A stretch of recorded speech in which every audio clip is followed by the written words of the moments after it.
रचनाची सासू रमाताई म्हणाल्या, "काय गं रचना, आम्ही काय तुझे नोकर आहोत का? तू 2 दिवस झालं कामाचं लोड आमच्यावर टाकत आहेस." सासूचं बोलणं ऐकून तर रचनाच्या रागाचा ज्वालामुखी फुटला. ती म्हणाली, "माझं काम मी कुणाच्या अंगावर टाकलं आहे?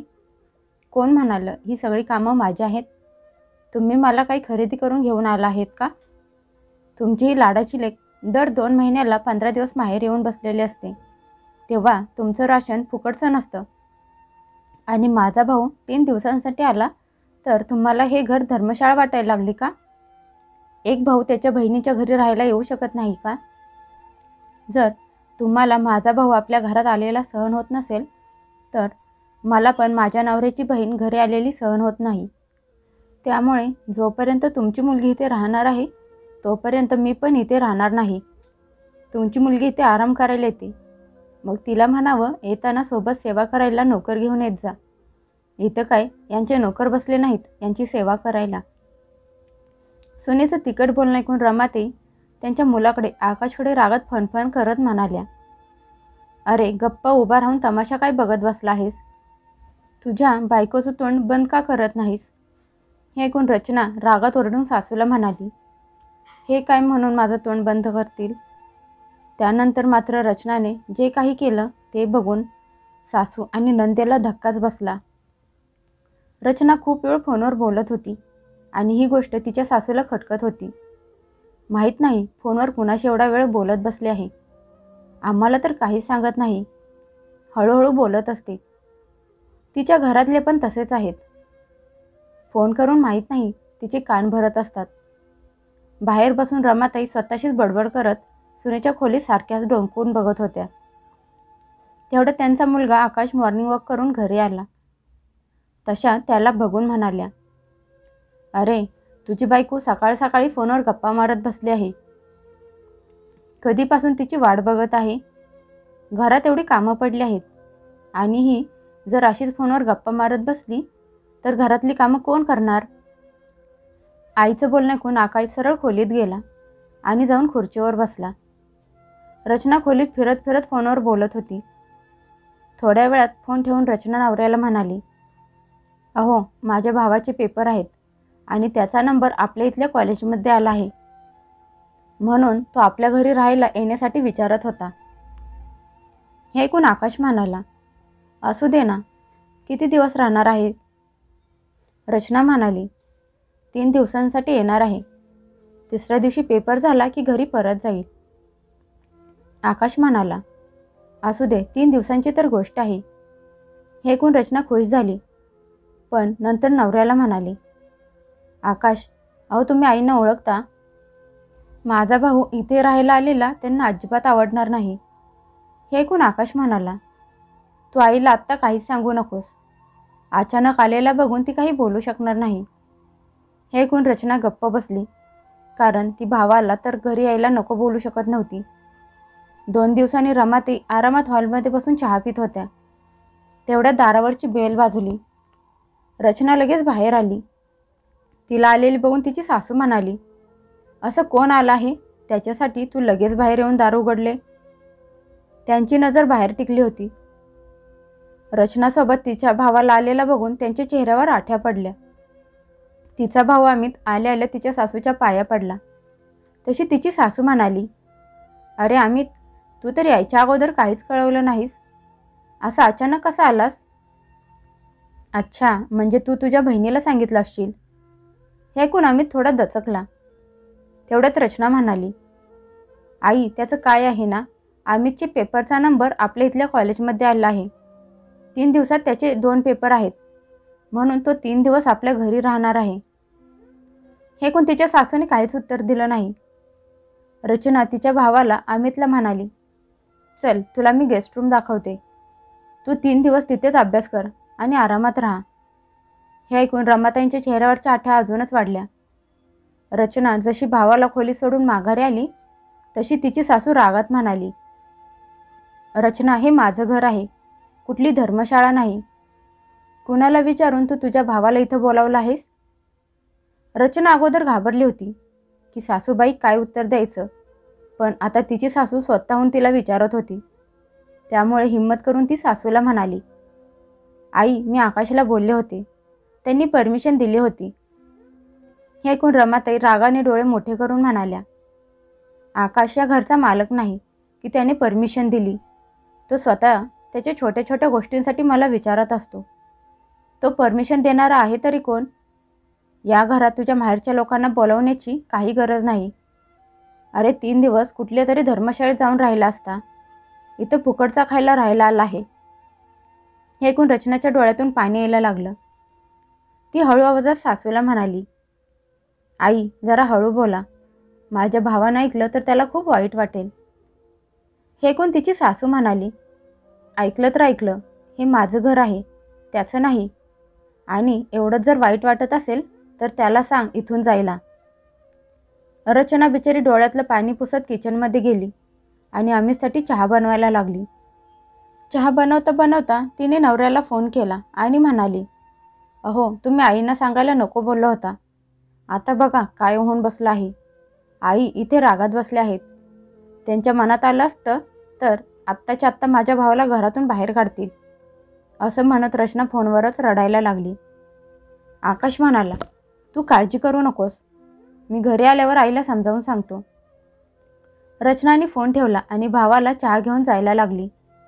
तिला चहा घेऊन जाताना बघून तिची सासू म्हणाली, तो काय कुठला राजकुमार आहे का? त्याच्यासाठी चहा घेऊन निघाली आहेस? एवढा पाहुणचार करायची काहीच गरज नाही. मी पण बघितलं आहे की तुझ्या माहेरचे आमचा किती पाहुणचार करतात ते. रचना शांतपणे चहा घेऊन भावाच्या खोलीत गेली आणि म्हणाली, आता तू इथे बसून अभ्यास कर आणि खोलीतून बाहेर येऊ नकोस. तिचा भाऊ शांत बसला होता. थोड्या वेळानंतर रचना रात्रीच्या जेवणाची तयारी करायला किचनमध्ये आली. तेवढ्यात तिची सासू तिथे आली आणि म्हणाली, हे पनीर कशाला बाहेर काढलं आहेस? रचना म्हणाली, आज पनीर मसाला बनवणार आहे. हे ऐकून तिची सासू म्हणाली, काही गरज नाही पनीर बनवायची, डाळ भात बनव. असं बोलत असताना त्यांच्या आवाजातला कडवटपणा स्पष्ट जाणवत होता.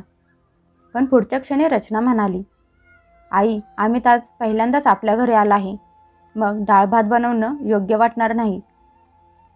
हे ऐकून तिची सासू रागाने तिच्याकडे बघायला लागली आणि म्हणाली, तो स्वतःच्या घरी डाळ भात खात नाही का, जे इथे आल्यावर त्याला पंचपक्वान्न हवे आहेत? तुमच्या घरात चांगले जेवण बनते तरी कुठे? तुझ्या माहेरच्या लोकांना पाहुणचार करायला तर येतच नाही आणि आता बघ स्वतःचा भाऊ घरी आल्यावर लगेच पनीर बनवायला घेतला आहेस. अजिबात पनीर बनणार नाही, डाळ भात बनव. सासूचं बोलणं ऐकून रचनाला खूप वाईट वाटलं. ती मनात म्हणाली, मी कसली बहीण आहे की मनात असून पण भावाचे स्वागत मनाप्रमाणे करू शकत नाही. माझा भाऊ माझ्याकडे राहायला किती आशेने आला आहे, पण सासूबाई त्याचा अपमान जाणून बुजून करत आहेत. त्यापेक्षा मी त्याला इथे येऊ नको बोलले असते तर बरं झालं असतं. रात्री जसा आकाश घरी आला त्याच्या हातात एक पिशवी बघून त्याची आई म्हणाली, तू हे काय घेऊन आला आहेस? आणि दुसरी गोष्ट, रचनाच्या भावाला इथे तू कुणाला विचारून बोलावलं आहेस? आकाशने आईच्या बोलण्याचे उत्तर न देता बायकोला आवाज दिला. रचना बाहेर आली तसा आकाश म्हणाला, रचना, मी चायनीज आणि मंचुरियन घेऊन आलो आहे, तुझ्या भावाला खायला दे. मग थोड्या वेळानंतर आपण पण जेवायला बसूया. रचना पिशवी घेऊन आत गेली, पण त्याच्या आईचा चेहरा रागाने लाल झाला. त्या म्हणाल्या, खूप पाहुणचार करायचा चालला आहे मेहुण्याचा. हे माझं घर आहे, हॉटेल नाही, जो तिचा भाऊ इथे येऊन बसला आहे. त्याच्यासाठी हे सगळं घेऊन यायची काय गरज होती? आईचं बोलणं ऐकून आकाश आईला म्हणाला, आई, जरा हळू बोल ना. आई, माझे पण काही पाहुणे आहेत, जसे तुझ्या माहेरचे बाबांसाठी महत्त्वाचे होते. 3 दिवसांची तर गोष्ट आहे, मग तो त्याच्या घरी परत जाईल. मग तोंडवाकडं करायची काय गरज आहे? तू डाळ भात बनवायला सांगितला म्हणून मी त्याच्यासाठी बाहेरून घेऊन आलो आहे, कारण मला कोणाचा अपमान करायचा नाही. मुलाचं बोलणं ऐकून त्याच्या आईला खूप राग आला. आकाश उठून त्याच्या खोलीत निघून गेला.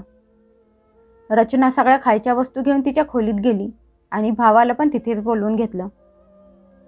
अमित खोलीत आल्यावर आकाशला म्हणाला, भाऊजी, माझा एक मित्र इथे राहतो, मला तो त्याच्याकडे राहायला बोलवत आहे. मी उद्या त्याच्याजवळ राहायला जाईन. भावाचं बोलणं ऐकून रचना हैराण होऊन त्याच्याकडे बघायला लागली. तिला समजलं की तिच्या भावाने तिच्या सासूचं बोलणं ऐकलं असणार. आता तिला तिच्या सासूचा खूप राग यायला लागला होता. ती विचार करायला लागली की जर ती अशीच सगळं सहन करत राहिली तर तिची सासू प्रत्येक वेळी तिच्यासोबत असंच करत राहणार. आता इथून पुढे ती काहीही चुकीचं सहन करणार नाही. तिने तिच्या भावाला थांबवण्याचा खूप प्रयत्न केला, पण तो थांबला नाही आणि तिच्या घरातून निघून गेला. तो गेल्यानंतर तिच्या सासूने फोन करून ही गोष्ट त्यांच्या मुलीला पूनमला सांगितली. त्या म्हणाल्या, अगं पूनम, रचनाचा भाऊ आला होता. 3 दिवस राहणार होता, पण एका दिवसातच निघून गेला. पूनम लगेच म्हणाली, आई, हे तर खूप चांगलं झालं की तो स्वतःहून गेला. वहिनीला तिच्या भावाला राहायला बोलवायची काय गरज होती? रमाताई म्हणाल्या, मी पण हेच बोलत होते की माझं घर आहे, कुठली धर्मशाळा नाही की तिच्या माहेरचे इथे येऊन राहतील. मी तर तिला सरळ सांगून टाकलं आहे की तुझ्या माहेरचे लोक इथे परत यायला नको. पूनम म्हणाली, आई, तू बरोबर बोलत आहेस. वहिनीच्या माहेरचे लोक आपल्या घरी कशाला राहायला यायला पाहिजेत? बहिणीच्या मुलीच्या घरी असं कोण जाऊन राहतं का? आई, मी काय म्हणते, माझ्या मुलांना काही दिवस सुट्टी आहे, त्यामुळे मी तिकडे यायचा विचार करत होते. हे ऐकून रमाताई आनंदात वेड्या झाल्या आणि म्हणाल्या, अगं का नाही, हे तुझं घर आहे, पण येताना जावईबापूंना सोबत घेऊन ये. ते तर कधीच येत नाहीत. पूनम म्हणाली, आई, यावेळी ते पण माझ्यासोबत येणार आहेत, कारण ते घरातूनच काम करणार आहेत. सगळं काम लॅपटॉपवर करतात. मी त्यांना खूप मुश्किलीने माझ्यासोबत यायला तयार केलं आहे. हे ऐकून तर रमाताईंच्या आनंदाला सीमाच राहिली नाही आणि त्यांनी फोन कट केला. त्या लगेच सुनेला जाऊन म्हणाल्या, रचना, मी काय म्हणते ते लक्ष देऊन ऐक. उद्या गेस्ट रूम चांगली स्वच्छ करून ठेव, कारण उद्या तुझी नणंद येणार आहे आणि यावेळी तिची मुलं आणि जावईबापू पण येणार आहेत. लक्षात ठेव, त्यांच्या खाण्यापिण्यात कशाचीही कमी पडायला नको आणि जशी माझी मुलगी सांगेल तसंच व्हायला पाहिजे. हे ऐकून रचना मनातल्या मनात खूप चिडली आणि म्हणाली, माझ्या भावाला इथे बोलवण्याची परवानगी नाही, मग ह्यांची बहीण इथे काय येत आहे? जसा तिचा नवरा आकाश ऑफिसवरून घरी आला, संधी मिळताच रचना नवऱ्याला म्हणाली, अहो, उद्या तुमची बहीण आणि तिचा नवरा आणि त्यांच्या मुलांसोबत इथे राहायला येणार आहेत. माझ्याच्याने तुमच्या बहिणीची सेवा करायची होणार नाही, कारण जेव्हा माझा भाऊ आला होता तेव्हा तुमच्या आईने काय केलं होतं तुम्हाला माहीतच आहे ना. ही गोष्ट ऐकून आकाशने मान खाली घातली. रचना रागात म्हणाली, या घरात माझ्या भावाचा अपमान झाला आहे, मग मान तर पूनमताईंना पण मिळणार नाही. आणि तसंही पूनमताईंनी कधी मला मान सन्मान दिला आहे? मग आता बदला घ्यायची वेळ आली आहे. आकाशने रचनाला समजावण्याचा प्रयत्न केला. तो म्हणाला, रचना, तू उगाचच आईला भडकवत आहेस. मी तर तुझ्या भावाच्या सोबत चुकीचं केलं नाही ना. हे ऐकून रचना रागाने म्हणाली, पण चुकीचं होण्यापासून थांबू पण शकला नाही आणि मला माहीत आहे पुढे पण तुम्ही थांबू शकणार नाही. त्यामुळे आत्ताच तुमच्या आईला धडा शिकवणं खूप गरजेचं आहे. आकाश रचनाच्या धमकीला घाबरला होता, पण त्याला माहीत होतं त्याची आई प्रत्येक वेळी असंच करत आली आहे. आकाश मनातून खूप घाबरला होता. माहीत नाही रचना काय करणार आहे. रचना असं काही करू नये की ज्यामुळे आई रागात सगळं घर डोक्यावर घेईल. दुसऱ्या दिवशी सकाळी बरोबर नाश्त्याच्या वेळी तिची नणंद मुलांच्या आणि नवऱ्याच्या सोबत घरी आली. रमाताई सगळ्यांना बघून खूप खुश झाल्या आणि म्हणाल्या, खूप दिवसांनी असं सगळ्यांनी एकत्र राहायची संधी मिळाली आहे. मुलांनो, तुम्हाला काही खायचं प्यायचं असेल तर तुम्ही तुमच्या मामीला सांगा. आकाश पण हे सगळं बघून हैराण होता, कारण त्याला माहीत होतं की प्रत्येक वेळीसारखंच रचनावर कामाचं ओझं पडणार आहे, कारण त्याची बहीण तर कुठल्याच कामाला हात लावत नाही. रमाताई सुनेला म्हणाल्या, रचना, आज पुरी भाजी बनव, जावयांना खूप आवडते. रचना अगोदर तर खूप चिडली होती, त्यात तिला आता परत नाश्ता बनवायला लागणार होता. तिची नणंद म्हणाली होती की दुपारपर्यंत येणार आहे, पण ती तर नाश्त्याच्या वेळी येऊन पोहोचली. रचना मनातल्या मनात विचार करत होती की असं काय करावं की सासूची आणि नंदेची अक्कल जागेवर येईल. रचनाने किचनमध्ये जाऊन बटाटे शिजत घातले आणि पीठ भिजवायला घेत होती.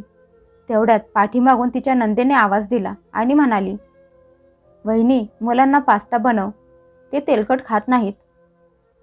रचना तिच्या भावाचा झालेला अपमान सहन करत असताना तिला एकावर एक काम खूप भारी वाटायला लागलं होतं. तिच्या मनात रागाचा ज्वालामुखी भडकत होता, पण काही बोलू शकत नव्हती. बटाटे शिजल्यावर तिने सोलायला सासूसमोर आणून ठेवले आणि म्हणाली, आई, तुम्ही बटाटे सोला, तोपर्यंत मी पुऱ्यासाठी पीठ मळते. लगेच तिच्या नंदेला म्हणाली, ताई, मुलांसाठी पास्ता तुम्ही बनवा, माझ्या हातचा पास्ता त्यांना आवडत नाही. हे ऐकून तर तिची सासू आणि नणंद चकित झाल्या. तिची सासू म्हणाली, रचना, तू तुझ्या नंदेला काम करायला सांगत आहेस? तशी रचना म्हणाली, नाही आई, मी त्यांना काम करायला कुठं सांगितलं आहे. मुलांसाठी पास्ता बनवायला सांगत आहे, कारण मला पास्ता बनवायला येत नाही. त्यांच्या जावयाच्या समोर रमाताई काही बोलल्या नाहीत आणि शांतपणे त्यांना बटाटे सोलायला लागत होते. सगळं झाल्यानंतर रचना पुरा करायला लागली तर तिच्या नंदाव्याने चहाची मागणी केली. हे ऐकून रचना म्हणाली, ताई, मी एक सोबत 2 कामं करू शकत नाही. तुम्ही असं करा, तुमच्या नवऱ्यासाठी चहा बनवून त्यांना द्या. हे ऐकून पूनम मनातल्या मनात रागात चिडली होती. ती रागात आईला म्हणाली, आई, वहिनीची एवढी हिंमत होत आहे की ती मला सारखं सारखं काम करायला सांगत आहे. मी काही ते काम करायला आलेली आहे का?